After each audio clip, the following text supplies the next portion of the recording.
नमस्कार साथियों, मैं निशांत स्वागत करता हूं आपके अपने ऑनलाइन प्लेटफॉर्म संभव एजुकेशन क्लासेस पर। साथियों, आधुनिक भारत का इतिहास जो बिहार शिक्षक भर्ती के लिए अत्यंत महत्वपूर्ण है, उसके लिए हम लोग अपनी स्टडी शुरू कर रहे हैं।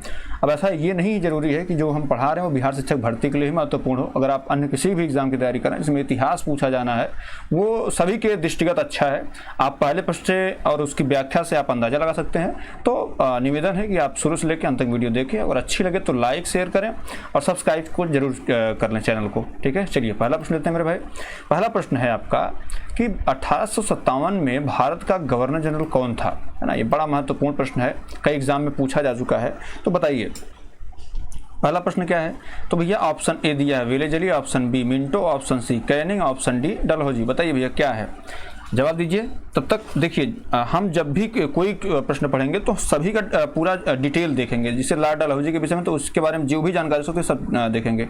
तो डलहौजी का जो कार्यकाल है मेरे भाई, जैसे डलहौजी हो गए, कैनिंग हो गए, मिंटो हो गए, तो सबसे पहले वेलेजली को देखते हैं। वेलेजली का कार्यकाल कब तक था। तो ये 1798 से लेकर के 1805 तक था। और ये किसके लिए प्रसिद्ध है। तो भैया ये प्रसिद्ध है सहायक संधि के लिए। किसके? सहायक संधि के लिए ये प्रसिद्ध है। बात क्लियर है। सहायक संधि का जन्मदाता इनको कहा जाता है। सबसे पहले 1798 में इसने सबसे पहले हैदराबाद, इसको हैदराबाद, और उसके बाद 1799 में मैसूर को इस सहायक संधि के द्वारा अंग्रेजी सत्ता में शामिल करने का प्रयास किया था। 1799 में आपको पता है मैसूर में उस वक्त टीपू सुल्तान हुआ करता था, वहाँ का राजा, उसने विद्रोह इसका कर दिया था। और चौथा आंग्ल मैसूर युद्ध उसी टाइम हुआ था, है ना। तो वो सारी चीज़ें थी। बाद में अभी क्वेश्चन और आएंगे, सब डिस्कस करेंगे। तो ये सहायक संधि के लिए बेसिकली जाना जाता है। और इसने क्या कहा था, स्वयं को बंगाल का शेर, स्वयं को बंगाल का शेर, स्वघोषित बंगाल का शेर था ये, स्वयं को बंगाल का शेर कहा था भैया। चलिए अब दूसरा कौन आते हैं, मार्ले मिंटो साहब आते हैं। मिंटो क्या थे। तो भैया मिंटो का कार्यकाल जो था वो 1905 से 1910 तक था। ठीक है। कभी कभी इनका एक नाम पूछा जाता है, इनका एक अन्य नाम क्या था। जैसे ये यूपी पीएससी ने पूछ लिया था इसको, और बिहार पीसीएस ने भी पूछ लिया था। इनका अन्य एक मिंटो का अन्य नाम क्या था। इनका अन्य नाम गिलवर्ट इलियट था। क्या था? गिलवर्ट इलियट। इसलिए मैं ले रहा हूं क्योंकि बिहार में जो प्रश्न पूछे गए हो सकता है आपसे रिपीट करें। तो गिलवर्ट इलियट इनका एक अन्य नाम था। ठीक है। अब देखिए 1906 में सबसे पहली दफा बताएं इसका काम क्या था। 1906 मुस्लिम लीग के निर्माण का प्रस्ताव रखा। क्या किया? मुस्लिम लीग के निर्माण का प्रस्ताव रखा। और ये मुस्लिम लीग का निर्माण भी हुआ। और प्रथम अध्यक्ष कौन बने? आगा खां इसके प्रथम अध्यक्ष भी बने। ठीक है। तोड़ने का प्रयास था इसका। उसके बाद देखिए शिमला में ये मीटिंग हुई थी। और उसके बाद क्या हुआ, 1907 में इसने जो है चरमपंथी और नरमपंथी, कांग्रेस का विभाजन हो गया। कांग्रेस का विभाजन हुआ मेरे भाई। कांग्रेस का विभाजन हुआ किसमें? चरमपंथी और नरमपंथी। बात क्लियर है। चरमपंथी और नरमपंथी में कांग्रेस का विभाजन भी हो गया। ठीक है। अब एक बहुत ही फेमस चीज जो बहुत सारे एग्जाम पूछी जा चुकी है, 1909 में मार्ले मिंटो एक्ट आया। ठीक है। क्या आया? मार्ले मिंटो एक्ट आया था मेरे भाई। मार्ले मिंटो एक्ट आया और इसी में सांप्रदायिक, इसको क्या कहा जाता है, मिंटो को सांप्रदायिक निर्वाचन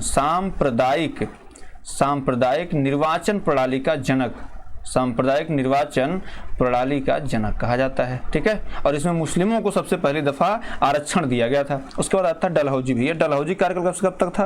तो डलहौजी का कार्य भैया 1848 से लेकर के 1856 तक था। ठीक है। 1848 से 1856 तक इसने क्या कौन से, ये किसके लिए प्रसिद्ध है। तो आपने डलहौजी की हड़प नीति पढ़ी होगी। कौन सी नीति? हड़प नीति पढ़ी होगी, है ना। हड़प नीति इसी की थी। आपने व्यापगत सिद्धांत या अंग्रेजी में इसी को डॉक्ट्रिन ऑफ लैप्स आप पढ़े होंगे। तो ये इसके लिए सम्मिलित था। ठीक है। इसके लिए प्रसिद्ध था। जब आएगा धीरे धीरे करके हम आपको बताते रहेंगे। और क्या इसने काम किया था। फिर भैया 1853 में इसने जो है मुंबई से ठाणे के बीच, किसके बीच? मुंबई से ठाणे के बीच इसने क्या चलवाई थी? ट्रेन चलवाई थी। क्या चलवाई थी? ट्रेन। अब और क्या किया था इसने?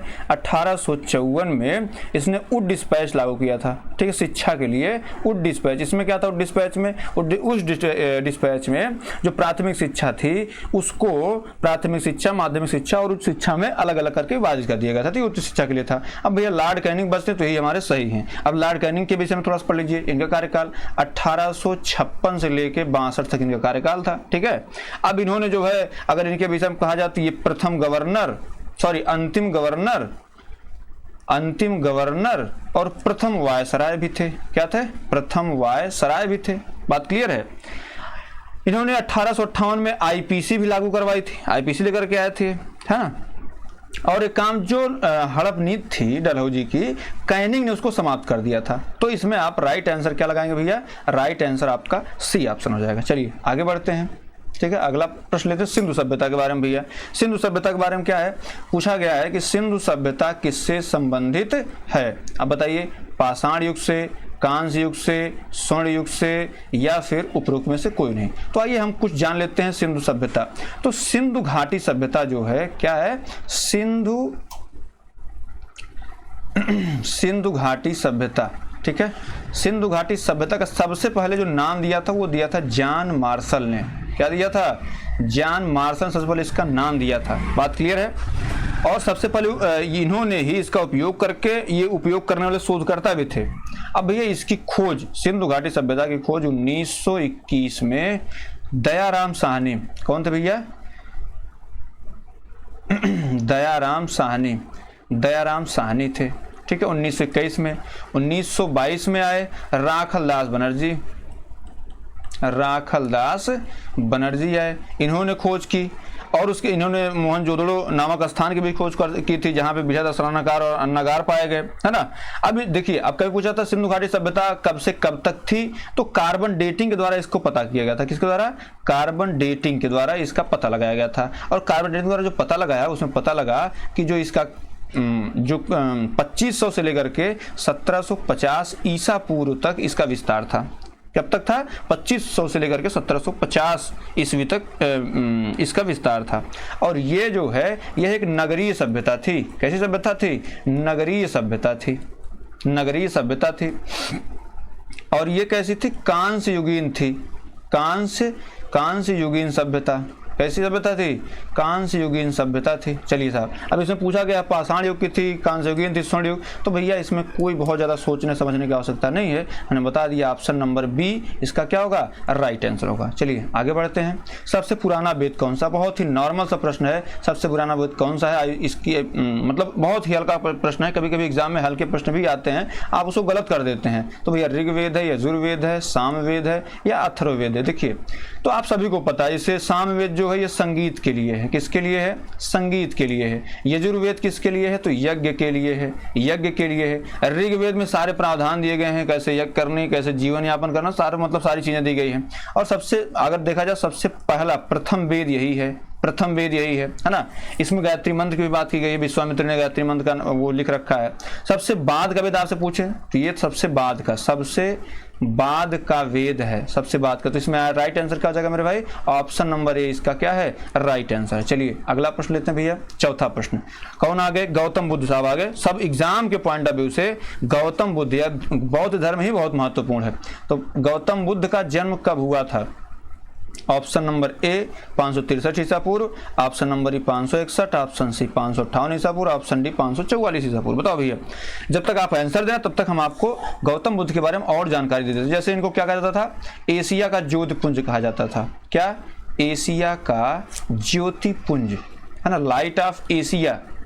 एशिया का ज्योतिपुंज इनको कहा जाता था, है ना। ये क्या थे? शाक्य वंश के थे। किस वंश के थे? शाक्य वंश के थे। शाक्य वंश के क्या थे? क्षत्रिय थे, ठीक है। शाक्य वंश के क्षत्रिय थे, पूछा जा चुका है, बिहार पुलिस में पूछा जा चुका है। देखिए अब उसके बाद क्या है, इनका जन्म कहाँ हुआ था? तो लुम्बिनी में हुआ था। लुम्बिनी में इनका जन्म हुआ था, लुम्बिनी में, है ना, लुम्बिनी में इनका जन्म हुआ था।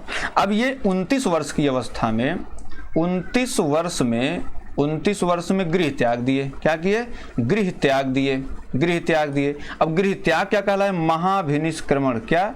महाभिनिष्क्रमण, महाभिनिष्क्रमण कहलाया। ठीक है, अब देखिए, अब इनको जब ये घर से गए तो इनको ज्ञान प्राप्त हुई, तो ज्ञान कहाँ प्राप्त हुआ? ज्ञान प्राप्त हुआ, ज्ञान प्राप्त हुआ। तो भैया ज्ञान कब प्राप्त हुआ? इनको ज्ञान प्राप्त हुआ बोध गया में, बोध गया। अब यहां से प्रश्न पूछा जाता है किस नदी के किनारे इनको ज्ञान प्राप्त हुआ था? तो मेरे भाई मेरे दोस्त, इनको निरंजना नदी के किनारे ज्ञान प्राप्त हुआ था, निरंजना नदी। और जब ज्ञान प्राप्त हुआ तो तब इन्होंने उपदेश देना शुरू किया। जब ज्ञान प्राप्त हुआ तो इन्होंने उपदेश देना शुरू किया, और यही से पहली बात तो ये बुद्ध कहलाए। उसके पहले ये जो इनका मूल नाम था उस नाम से इनको लोग जानते थे, सिद्धार्थ, है ना। तो अब ये सारी चीजें थी। अब जब ये पहला उपदेश दिए, प्रथम उपदेश पूछा था कहाँ दिए? प्रथम उपदेश क्या हुआ? प्रथम उपदेश कहाँ दिए? तो भैया प्रथम उपदेश जो इन्होंने दिया था वो दिया था सारनाथ वाराणसी, सारनाथ में दिया था। अब सारनाथ में जो उपदेश दिया इन्होंने वो क्या कहलाया? तो वो कहलाया धर्मचक्र प्रवर्तन कहलाया, धर्मचक्र प्रवर्तन कहलाया। अब ये धर्मचक्र प्रवर्तन कहलाया। अब इसके बाद ये कहा गया जब ये इनकी मृत्यु हो गई तो 80 वर्ष की अवस्था में, कब? 80 वर्ष में क्या हुआ? मृत्यु हुई। और मृत्यु को क्या कहा गया? मृत्यु को कहा गया महापरिनिर्वाण। क्या कहा गया? महापरिनिर्वाण कहा गया भैया, महापरिनिर्वाण। अब मृत्यु हुई कहाँ थी? तो कुशीनारा देवरिया में हुई थी, कुशीनारा में। ये पूछा था कुशीनारा में हुई थी। बात क्लियर है? तो इतनी बात क्लियर हो गई। तो इसका राइट आंसर जो होगा मेरे भाई मेरे दोस्त, ऑप्शन नंबर है 563 ईसा पूर्व में गौतम बुद्ध का जन्म हुआ था। कहाँ हुआ था? लुम्बिनी में हुआ था। और कब हुआ था? 563 ईसा पूर्व। किस वंश में? मतलब शाक्य वंश में हुआ था। 29 वर्ष की अवस्था में जब ये गृह त्याग किया तो महाभिनिष्क्रमण कहलाया। और जब इनको ज्ञान प्राप्त हुआ बोध गया में निरंजना नदी के किनारे, प्रथम उपदेश उन्होंने सारनाथ में दिया जो धर्मचक्र प्रवर्तन कहलाया। और 80 वर्ष की अवस्था में इनकी मृत्यु हो गई जो महापरिनिर्वाण कहलाई। बात क्लियर है? चलिए साहब अगला प्रश्न लेते हैं और इसका राइट आंसर ए है। पांचवा पूछा गया है कि भैया प्रथम भारतीय साम्राज्य स्थापित किया गया था किसके द्वारा किया गया था? ऑप्शन नंबर ए कनिष्क के द्वारा, ऑप्शन बी हर्ष के द्वारा, ऑप्शन सी चंद्रगुप्त मौर्य के द्वारा, ऑप्शन डी समुद्रगुप्त के द्वारा। तो बताओ भैया इसमें क्या है? तब तक हम लोग थोड़ा सा इसके विषय में जान लेते हैं। पहली बात तो अगर ये प्रश्न देखा जाए तो बेसिकली ये प्रश्न हम ये कह सकते हैं कि सबसे अच्छा ऑप्शन कौन है इस बेसिस पे सही कर सकते हैं। बाकी अगर हमें ऐसे सही करना तो हम सही नहीं कर पाएंगे, क्योंकि देखिए जो इसका बेसिक आंसर है ना, उसका प्रथम भारतीय साम्राज्य जो स्थापित किया गया था वो नंद वंश के द्वारा किया गया था। किसके द्वारा? नंद वंश के द्वारा, नंद वंश के द्वारा। तो नंद वंश के द्वारा कौन था? तो प्रथम शासक कौन थे? महापद्मनंद, महापद्मनंद थे, महापद्मनंद थे भैया। ठीक है, महापद्मनंद थे।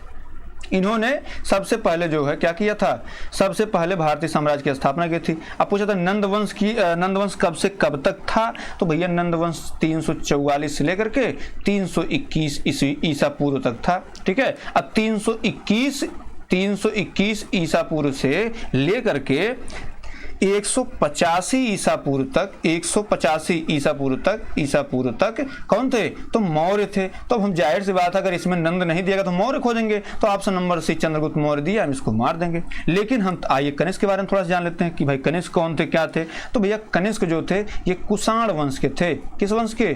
कुषाण वंश के ये शासक थे। बात क्लियर है? चतुर्थ बौद्ध संगीत, जो बौद्ध धर्म की चतुर्थ बौद्ध संगीत, चौथी बौद्ध संगीत कौन सी? चौथी बौद्ध संगीत जो हुई थी वो हुई थी आपके कनिष्क के टाइम में। बात क्लियर है? हर्ष क्या था? जिसे यूपी पुलिस में पूछा गया प्रश्न है कि हर्ष जो है वो पुष्यभूति वंश का था। किसका? पुष्यभूति। भैया ये किसके? पुष्यभूति वंश के ये शासक थे। बात क्लियर है? और इनमें क्या हुआ था? तो चीनी यात्री, कौन? चीनी यात्री वेनसांग। आप क्या सोच रहे होंगे कि मैं चीनी यात्री क्यों लिख रहा हूँ? चीनी यात्री तो था ही वो, लेकिन अब एग्जाम में प्रश्न आने लगे हैं। जैसे अभी हाई कोर्ट का एग्जाम था स्टेनोग्राफर का, उसमें आया हुआ था कि जो इब्न बतूता है वो कहाँ का था, है ना। तो वो सारी चीजें वो कहाँ पे थे। अब जैसे ह्वेनसांग कहाँ का यात्री था? मोरक्को का था। कहाँ का था? चीनी यात्री था। तो वो चीनी यात्री आपको याद रहेगा, मैंने इस पॉइंट ऑफ व्यू से बनाया हुआ है। फिर जैसे संगीत, जैसे समुद्रगुप्त था तो भैया समुद्रगुप्त संगीत प्रेमी की पूछा जाता है इनमें से कौन सा गुप्त सा संगीत प्रेमी था? तो समुद्रगुप्त जो है संगीत प्रेमी था, है ना। अब इसमें देखिए, अब इसके दरबारी कवि बड़ा पूछा जाता है। दरबारी कवि कौन थे? हरिसेन थे। बात क्लियर है? दरबारी कवि कौन थे? हरिसेन थे। ठीक है, चलिए साहब, इसमें राइट आंसर क्या हो जाएगा? Chandragupta Maurya, C option. अगला लेते हैं 6वां नंबर, इनमें से कौन गुलाम वंश का नहीं है? तो बेसिक सा प्रश्न ये तो है, ये आपको आना चाहिए। आप बताइए, गुलाम वंश का नहीं था? बलबन, इल्तुतमिश, कुतुबुद्दीन ऐबक, इब्राहिम, जवाब दीजिए। इसका जवाब दें आप, तब तक हम आपको कुछ और बातें बताते हैं ऐबक के बारे में। जैसे देखिए, अगर यहाँ पे आते हैं ऐबक के बारे में लिखते हैं, किसके बारे में? ऐबक, है ना। तो पीसीएस से लेकर के पुलिस तक के सारे प्रश्न आपको बता रहा हूँ। जैसे ऐबक के बारे में, तो भैया ऐबक जो है गुलाम वंश, किसका? गुलाम वंश या मामलूक इसको बोला जाता है। क्या बोला जाता है? मामलूक। ये एसएससी का प्रश्न था, मामलूक वंश पूछा गया। मामलूक वंश का संस्थापक कौन था? तो ऐबक था। मामलूक वंश का वास्तविक संस्थापक अगर पूछा जाता तो वो इल्तुतमिश हो जाता। बात क्लियर है? मामलूक वंश का वास्तविक संस्थापक ये हो जाता। जैसे फिर ऐबक जो है, ऐबक की राजधानी कहाँ थी? तो भैया राजधानी बड़ी इंपॉर्टेंट हो जा रही है आज के टाइम में, है ना। राजधानी कहाँ थी? लाहौर थी। कौन सी थी? लाहौर थी। अब जैसे ऐबक है, तो ऐबक को लाख बख्श कहा जाता था। क्या? लाख बख्श कहा जाता था, लाखों दान देता था भैया। अब इतना ही नहीं, इसको जो है, जैसे जब ये ऐबक जो है, इसको यूपी से पूछा गया कुरान ख्वां। क्या? कुरान ख्वां। कुरान ख्वां की जो है उपाधि या कुरान ख्वां उपनाम से कौन जानता? तो भैया ये ऐबक ही था। अब और क्या पूछा जाता है? जैसे और पूछा जाता 2.5 दिन का झोपड़ा। क्या?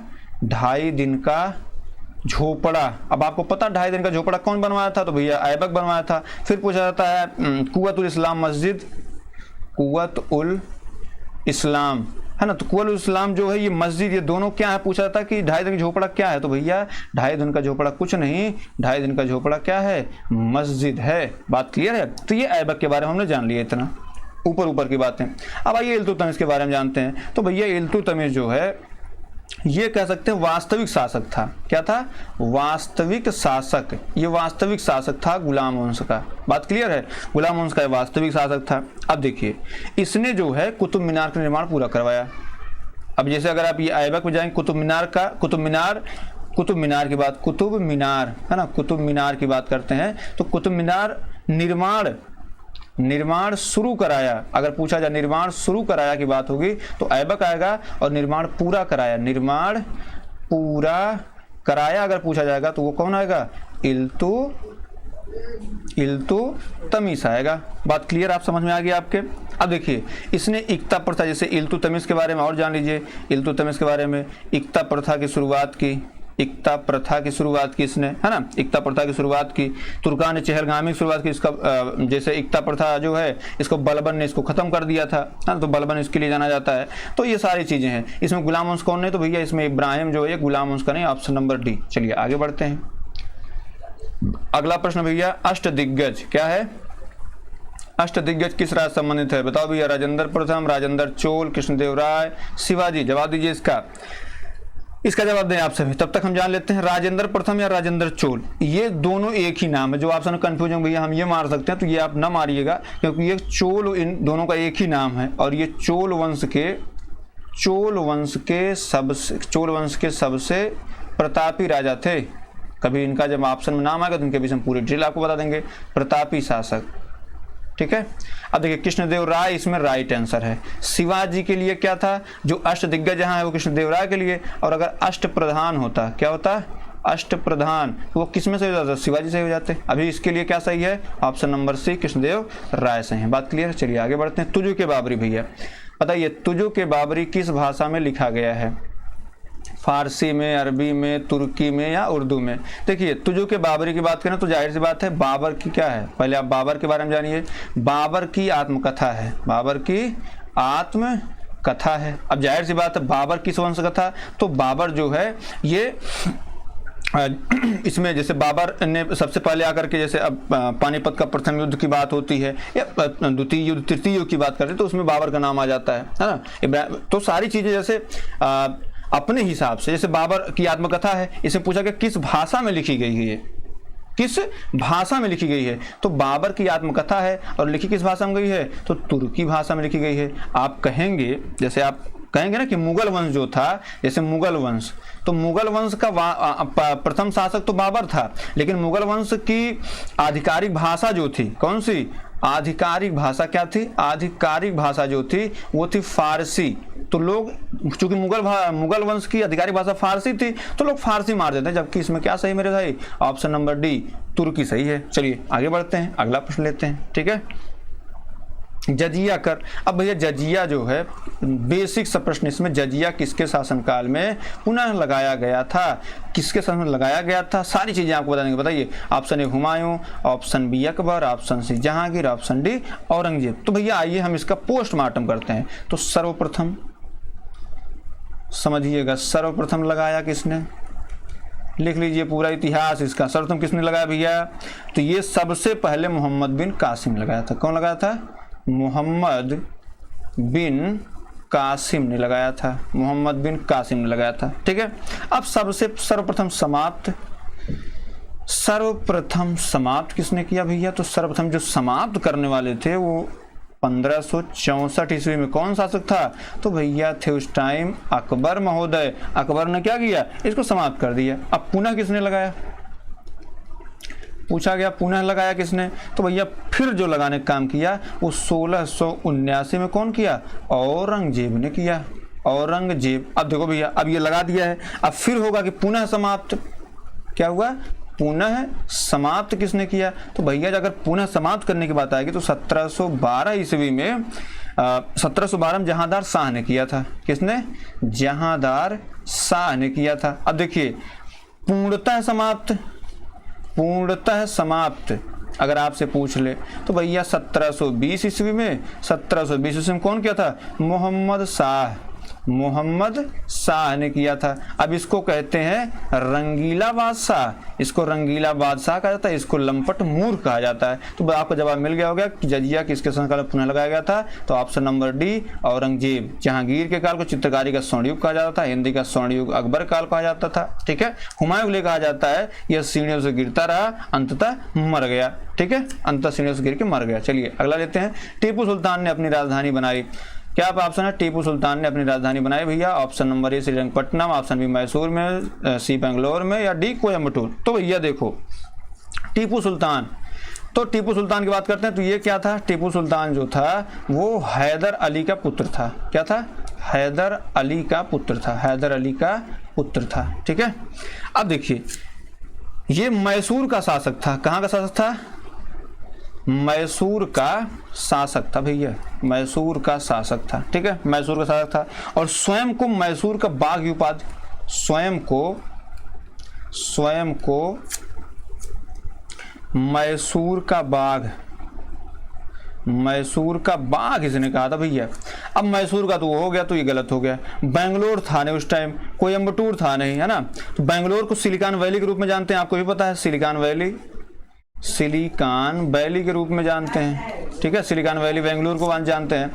अब ये देखिए, इसमें रंगपट्टनम जो श्रीरंगपट्टनम, जहाँ पे आज़ादी का पहला वृक्ष भी लगाया गया था, तो वो ऑप्शन नंबर ए है, श्रीरंगपट्टनम। टीपू सुल्तान ने अपनी राजधानी कहाँ बनाई थी? श्रीरंगपट्टनम में बनाई थी। चलिए अगला प्रश्न लेते हैं भैया, 11 नंबर।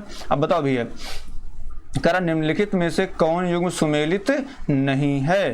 पहला ऑप्शन है हेक्टर मुनरो, दूसरा ऑप्शन है हेस्टिंग, तीसरा ऑप्शन है विलेज अली और चौथा ऑप्शन है कार्नवालिस। देखिए जाहिर सी बात है, जब बक्सर का युद्ध हुआ था तो अंग्रेजी सत्ता एक तरफ, जैसे यहाँ पे हेक्टर मुनरो एक तरफ थे और यहाँ पे 3 शासक थे। कौन कौन से? एक तो मोहम्मद कासिम था। कौन था? एक तो कासिम था, दूसरा सुजाउद्दौला था, यहाँ का अवध का नवाब सुजाउद्दौला अवध का नवाब, और तीसरा जो था मुगल वंश का शाह आलम द्वितीय। कौन था? शाह आलम द्वितीय था भैया। तो बक्सर युद्ध हुआ कब हुआ था? तो भैया ये भी जान लीजिए, बक्सर युद्ध 22 अक्टूबर 1764 को हुआ था बक्सर के युद्ध। अब बक्सर के युद्ध जब हुआ, अब ये तीनों सेनाएं सम्मिलित रूप से थी और इधर अंग्रेज सेना का नेतृत्व करने वाला था हेक्टर मुनरो। ये हार गए और हारने के बाद क्या हुआ? इलाहाबाद की संधि हुई। इलाहाबाद की संधि हुई मेरे भाई। और इलाहाबाद की संधि एक दफा नहीं हुई, 2 दफा हुई थी, एक तो 12 अगस्त को और एक तो 16 अगस्त को। क्या? 16 अगस्त। और सबका डेट क्या था? 1965। बात क्लियर है? तो ये सिस्टम था। अब दूसरा आ जाते हैं हेस्टिंग आंग्ल नेपाल युद्ध। जाहिर सी बात है, आंग्ल नेपाल युद्ध जो था वो हुआ था 1814 से लेकर के 1818 तक हुआ था। तो हेस्टिंग उस वक्त था, तो जाहिर सी बात है हेस्टिंग है। अब इसके बाद आंग्ल नेपाल युद्ध के बाद ही सुगौली की संधि हुई थी। किसकी संधि? सुगौली की संधि।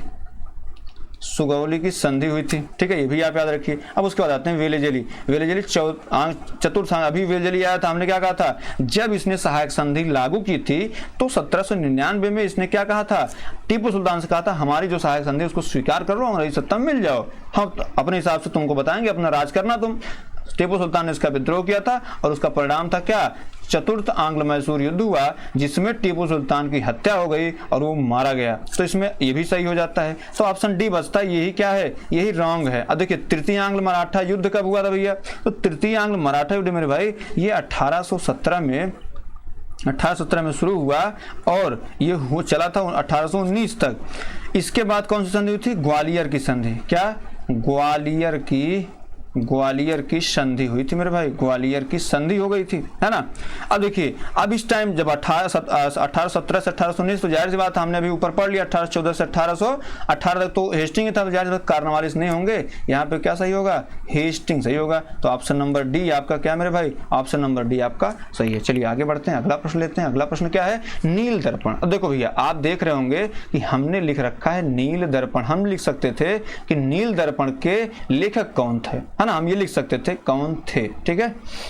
हमने क्या लिखा? नील दर्पण नाटक। अभी जैसे आप वीडियो को एग्जाम देकर के आए होंगे तो वीडियो में पूछा गया था मृच्छकटिकम क्या है? नाटक है, उपन्यास है, जीवनी है, क्या है? तो इसीलिए हमने लिख रखा है कि भाई इन फ्यूचर जब नील दर्पण कभी आपसे पूछा जाएगा तो क्या है मेरे भाई? नाटक है। अब पूछा गया कौन लेखक है? पहला ऑप्शन है तारानाथ बंदोपाध्याय, बी ऑप्शन है बंकिम चंद्र चटर्जी, सी ऑप्शन है दीनबंधु मित्र, डी ऑप्शन है तारानाथ। वो बताओ भैया। अब देखिए बंकिम चंद्र चटर्जी के विषय में आगे चर्चा हम लोग करने वाले हैं। बंदोपाध्याय गलत है, तारानाथ को सही, इसमें राइट ऑप्शन सही, दीनबंधु मित्र सही है। बात क्लियर है। अब नील दर्पण क्या है? नील दर्पण जो है ये नील की खेती होती थी 20/3 का जो कॉन्सेप्ट दिया था इन लोगों ने, जैसे आप 20 कट्ठा जमीन आपके पास, 3 कट्ठे जमीन पे आपको जो है खेती करने पड़ेगा नील की।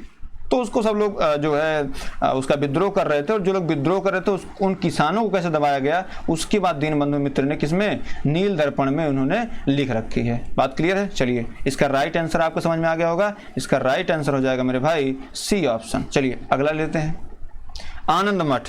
तो भैया देखिए, अब फिर यहाँ आप सोच रहे हैं भैया आनंद मठ में फिर आप उपन्यास लगा दिए, तो भैया आनंद मठ क्या है? यह एक उपन्यास है। वहां क्या था? नील दर्पण क्या था? नाटक था। आनंद मठ क्या है? उपन्यास की कथा वस्तु किस पर आधारित है भैया? पूछ लिया है।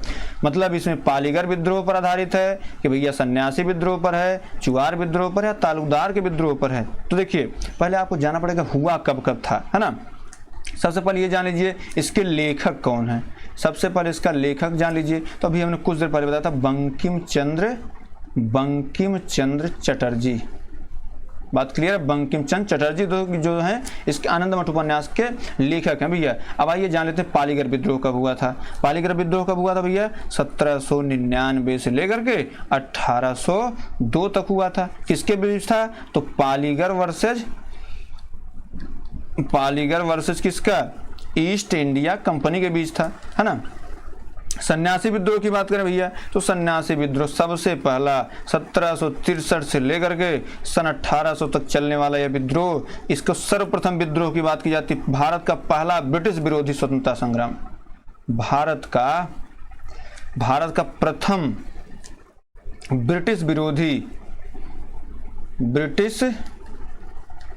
ब्रिटिश विरोधी संग्राम जो था ये हुआ था सन्यासी विद्रोह, ठीक है। चुआर विद्रोह भैया क्या था? तो ये 1766 से लेकर के 1816 तक ये चला था, ठीक है। अब तालुकदार विद्रोह तो जाहिर सी बात 1857 में हुआ था, इसके विषय में आपको आगे डिस्कस किया जाएगा, ठीक है। तो तालुकदार विद्रोह ये था। अब इसमें आनंद मठ जो है ये भैया किस पे था? सन्यासी विद्रोह पर आधारित था। ऑप्शन नंबर बी सही है। चलिए आगे बढ़ते हैं। भैया ये इंपॉर्टेंट है, इसको जवाब दीजिए आप सभी कि भारतीय ब्रह्म समाज के संस्थापक थे। भैया ये बहुत तगड़ा क्वेश्चन है। देवेंद्रनाथ टैगोर, ईश्वरचंद्र विद्यासागर, सी राजा राम मोहन राय, डी.के. शरदचंद्र सेन। मुझे पता है अधिकतर लोग इसका गलत जवाब देंगे, है ना। तो सबसे पहले देवेंद्रनाथ टैगोर के बारे में जानते हैं। ये क्या किए थे? इन्होंने आदि ब्रह्म समाज, किसकी बात की थी? अगर आपसे एग्जाम पूछा आदि ब्रह्म समाज की स्थापना कब हुई थी? तो भैया ये हुई थी 1866 में। ठीक है, 1866 में देवेंद्रनाथ टैगोर ने किसकी स्थापना की थी? आदि ब्रह्म समाज की स्थापना। सुनिएगा, राइटिंग थोड़ी सी गड़बड़ है, सुन लीजिएगा, ये आपके लिए बहुत इंपॉर्टेंट होने वाला है।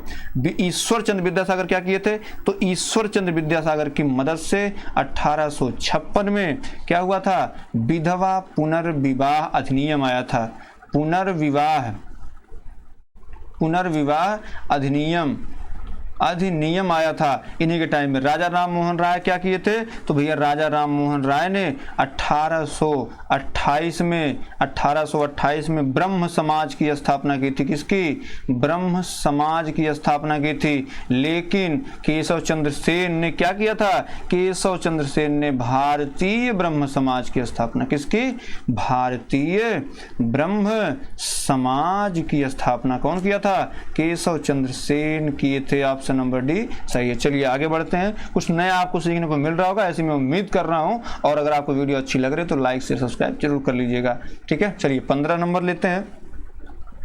पूछा गया है कि महात्मा गांधी द्वारा चलाया गया प्रथम जन आंदोलन पूछा गया कौन सा था? तो असहयोग आंदोलन, नील आंदोलन, नमक आंदोलन या भारत छोड़ो आंदोलन। आपको पता है भारत छोड़ो आंदोलन कब हुआ था? 8 अगस्त 1942 की बात है। नमक आंदोलन कब हुआ था मेरे भाई? तो भैया नमक आंदोलन 6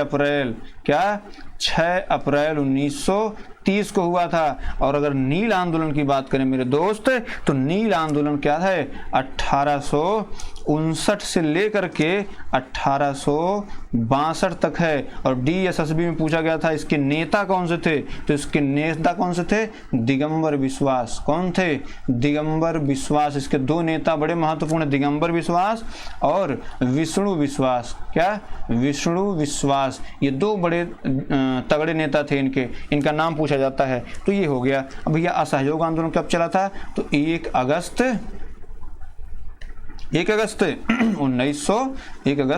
1920 को हुआ था। 1920 है ना। तो सबसे पहला जन आंदोलन जो था मेरे भाई, असहयोग आंदोलन। अगर आपसे फिर पूछ लिया जाए, इसका हमने आपको जवाब दे दिया, फिर अगर आपसे पूछ लिया जाए प्रथम सत्याग्रह, अगर आपसे पूछ ले प्रथम सत्याग्रह मेरे भाई 1917 से शुरू हुआ था। प्रथम सत्याग्रह 1917 शुरू हुआ था। कौन सा?